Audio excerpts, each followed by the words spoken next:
I thought a snowy evening in Aspen would be a quiet escape, until I met someone who melted the ice around my heart. Hi, I'm Julian, and this is the story of a winter night that changed everything. I've never been one for spontaneity. At 29, I'd built a life in Denver that was predictable, orderly, and safe, everything I thought I needed after a chaotic childhood. I grew up in a small house on the outskirts of the city, where the sound of my parents' arguments echoed through the thin walls. My father was a construction worker, always coming home late, his hands rough from years of labor, his temper frayed from exhaustion. My mother was a schoolteacher, her voice soft but strained, trying to hold our family together even as it unraveled. I was their only child, caught in the crossfire of their unraveling marriage, watching love turn into resentment then into silence. By the time I was 16, they'd divorced, splitting everything down the middle, custody, assets, even the photo albums I'd cherished. That experience left a mark on me, a deep-seated fear of relationships, of letting anyone close enough to hurt me the way they'd hurt each other. So I built a life that kept me safe. I studied finance in college, graduated with honors, and landed a job as a financial analyst in a high-rise office in downtown Denver. My days were filled with spreadsheets, market trends, and meetings with clients who cared more about their portfolios than the person managing them. I didn't mind, it was predictable work, the kind that let me focus on numbers instead of emotions. My evenings were just as routine.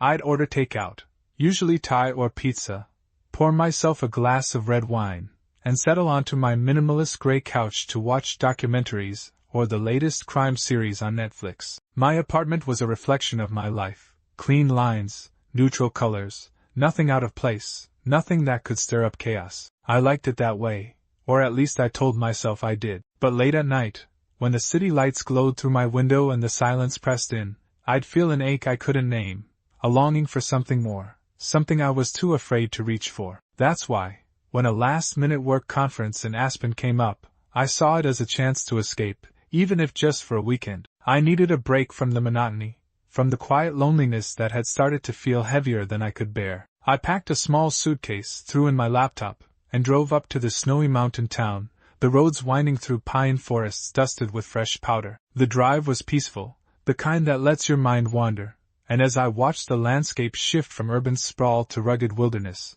I felt a flicker of excitement I hadn't felt in years. Aspen was breathtaking in the winter, crisp air that bit at your skin, snow-capped peaks that seemed to touch the sky, streets lined with twinkling lights and cozy chalets that looked like they belonged on a postcard. The conference was at a luxury resort, all polished wood and roaring fireplaces, the kind of place that made you feel like you were in a holiday movie. I checked into my room, a small suite with a view of the mountains, a plush bed with too many pillows, and a tiny balcony where snow had already started to gather. I stood there for a moment, watching the flakes fall, and felt a pang of something I couldn't quite place.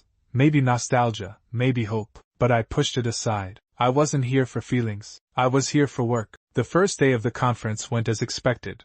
Long sessions in stuffy meeting rooms, networking over bitter coffee, forced smiles with colleagues I barely knew. I presented my analysis on emerging investment strategies, my voice steady as I clicked through slides, my mind on autopilot. The attendees nodded politely. A few jotted down notes, but I could tell most of them were more interested in the après-ski drinks than my data. By the time evening rolled around, I was exhausted, my head pounding from hours of fluorescent lights and small talk. I skipped the group dinner, ignoring the invitations from a few overly enthusiastic coworkers who wanted to hit the resort's bar. I wasn't in the mood for company, not the kind that came with forced laughter and shallow conversations. Instead, I opted for a quiet walk through the resort grounds, hoping the cold air would clear my mind. The snow was falling gently, blanketing the paths in a soft white layer, the air so cold it stung my cheeks and made my breath catch in my throat. I pulled my scarf tighter around my neck, my boots crunching softly against the fresh snow,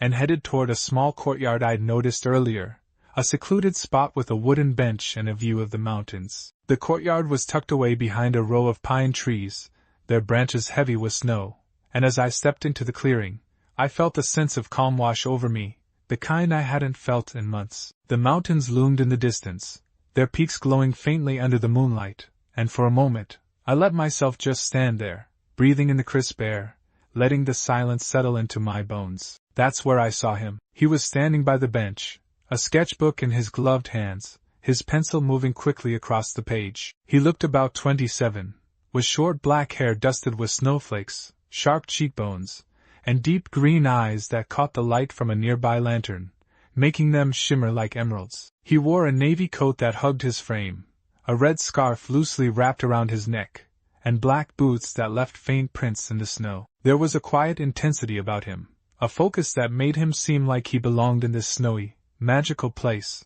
like he was part of the landscape itself. His movements were deliberate, each stroke of his pencil purposeful, as if he were capturing not just the scene but the feeling of it, the stillness, the beauty, the fleeting magic of a winter night. I should have turned back, kept to my plan of solitude, but something about him drew me in, a pull I couldn't explain. Maybe it was the way he seemed so at peace, so absorbed in his work, while I felt like a storm was always brewing inside me, a tangle of fears and doubts I could never quite unravel. Or maybe it was the way the snowflakes clung to his hair, the way the lantern light cast soft shadows across his face, making him look like a figure from a dream I didn't know I'd been having. I cleared my throat, the sound sharp in the quiet night, and took a tentative step forward. "Nice evening for a sketch," I said, my voice softer than I'd intended, almost swallowed by the falling snow. He looked up, startled at first, his pencil pausing mid-stroke, but then a smile spread across his face,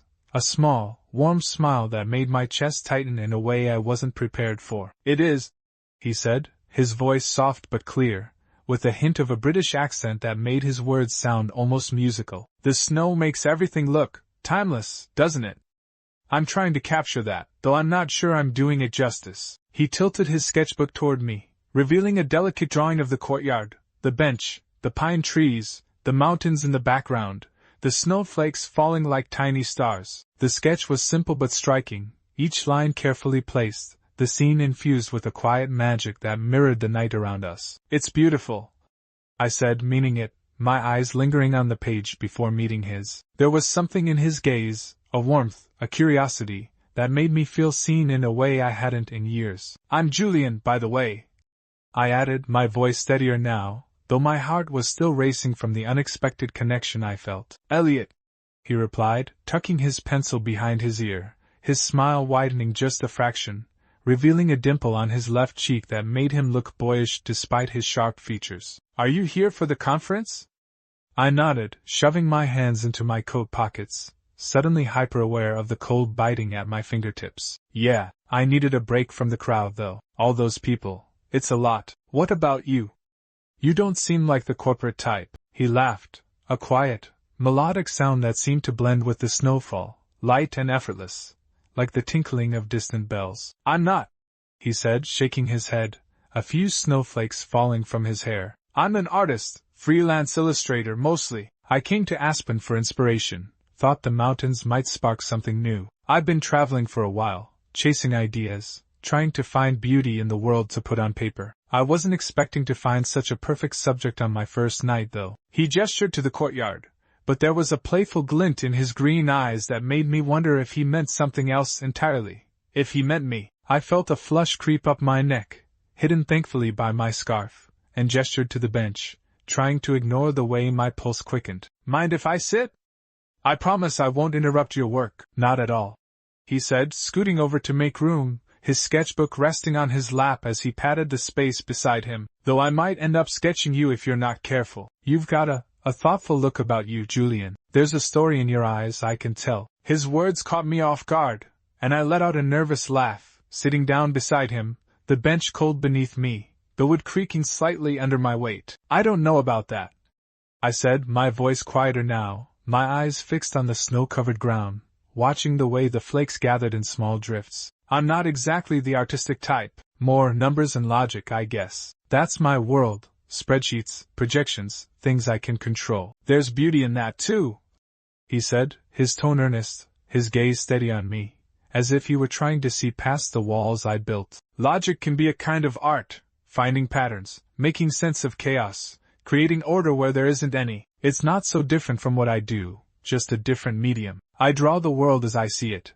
and you make sense of it in your own way." I looked at him, really looked at him, and felt something shift inside me, a crack in the walls I'd spent years building, a sliver of light breaking through. There was a sincerity in his words, a warmth in his presence, that made me feel seen in a way I hadn't in a long time, maybe ever. We sat there for a while, talking as the snow fell around us, the world shrinking to just the two of us in that quiet courtyard. Elliot told me about his life as an artist, the freedom of working for himself, the joy of creating something from nothing, the way a single brushstroke could capture a feeling words couldn't. He spoke of the places he'd been: Paris in the spring, with its blooming gardens and bustling cafes; the cliffs of Cornwall, where the sea roared against the rocks; the quiet villages of Tuscany, where the sunsets painted the hills in gold. But he also spoke of the loneliness that sometimes crept in, the nights spent in unfamiliar cities, sketching in the dim light of a hotel room, wondering if he'd ever find a place,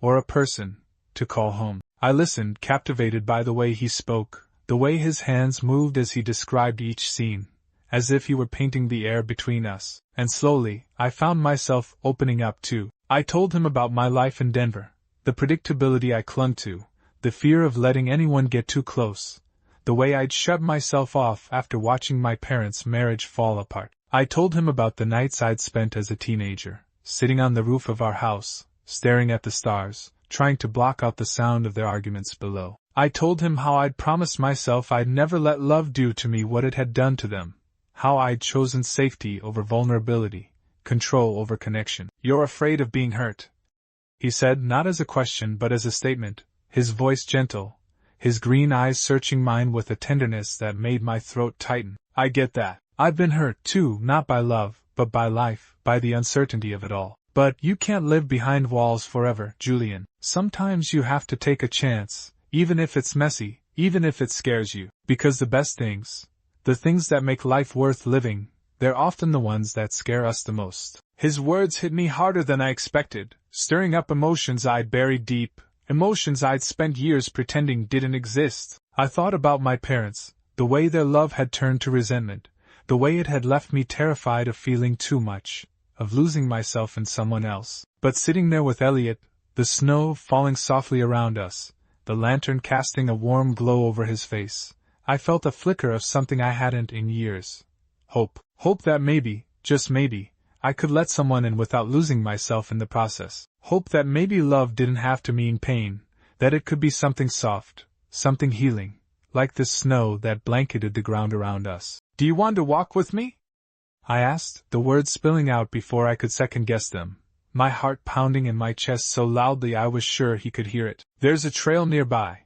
It's supposed to have a great view of the stars. I'd like to see it with you." Elliot's smile widened, and he closed his sketchbook, tucking it under his arm with a nod. "I'd love that," he said, standing up and offering me his hand, his gloved fingers outstretched in invitation. I took it, his hand warm against mine even through the layers of fabric, and we set off down the trail, the snow crunching beneath our boots, the night air sharp and clean, carrying the scent of pine and frost. The trail wound through a grove of pine trees, their branches heavy with snow, the moonlight filtering through in soft patches, casting dappled shadows on the ground. We walked in companionable silence at first, the only sounds the crunch of our footsteps and the occasional rustle of a small animal in the underbrush. But as we walked, we started talking again, our voices low, our words weaving a thread between us. Elliot told me about his childhood in London, growing up in a cramped flat with his mother, a single parent who worked as a nurse and always encouraged his love of art. He told me about the first time he'd seen snow as a child,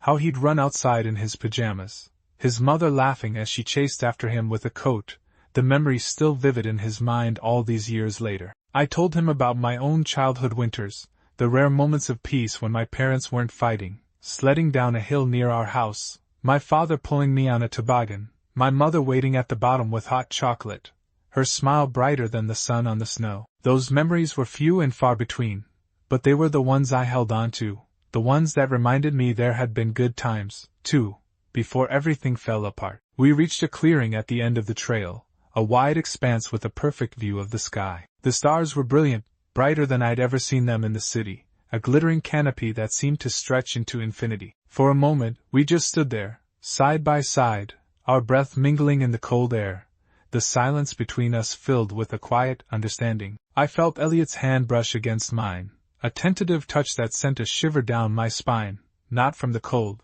but from the warmth of his presence. I turned to look at him, his face illuminated by the starlight, his green eyes soft with something that made my heart race, a mixture of tenderness and longing that mirrored my own. "I'm glad I met you, Julian," he said, his voice barely above a whisper, his gaze steady on mine, unwavering, as if he were seeing straight into my soul. "This night, it feels like a gift, like something I didn't know I needed until it happened." I swallowed hard, my throat tight with emotion, and took a step closer, closing the distance between us until I could feel the warmth of his body through our coats. "I'm glad too," I said, my voice shaky but certain, the words carrying a weight I hadn't expected. And then, before I could overthink it, before I could let fear stop me, I leaned in and kissed him, his lips cold but soft against mine, the taste of snow and pine lingering between us, a moment of connection that felt as vast and infinite as the sky above. It was a brief kiss, a moment of bravery I didn't know I had in me,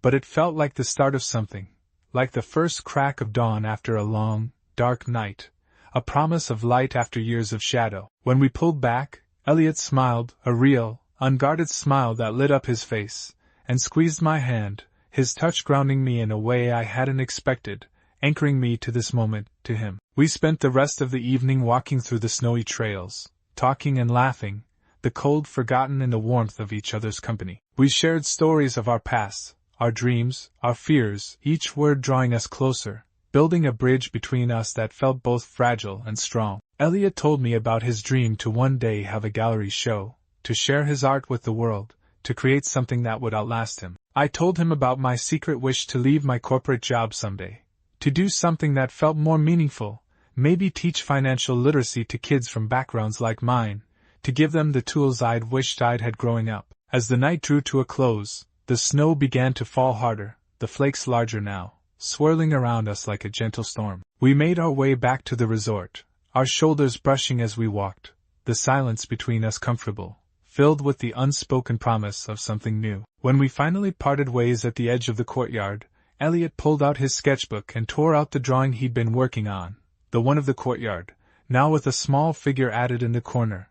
Me, sitting on the bench, my scarf wrapped around my neck, my eyes fixed on the horizon. On the back, he scribbled his number in his neat, slanting handwriting, then pressed the sketch into my hand, his fingers lingering on mine for a moment longer than necessary. "Call me when you're back in Denver," he said, his smile hopeful, his green eyes bright with possibility. "I'd love to see you again, Julian. Maybe we can find another starry night to share." "I will," I promised, meaning it with every fiber of my being, my heart lighter than it had been in years, the sketch warm in my hand like a talisman. As I drove back to Denver the next day, the mountains fading in the distance, the road stretching out before me, I felt different, braver, more open, like I'd taken the first step towards something new, something real. That snowy evening in Aspen had melted the ice around my heart, and Elliot had shown me that maybe, just maybe, love didn't have to mean pain, that it could be a soft glow, a quiet warmth,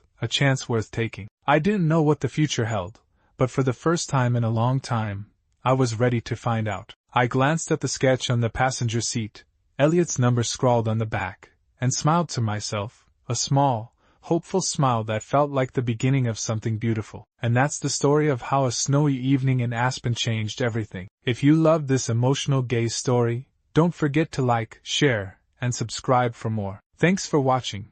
I'll see you in the next story.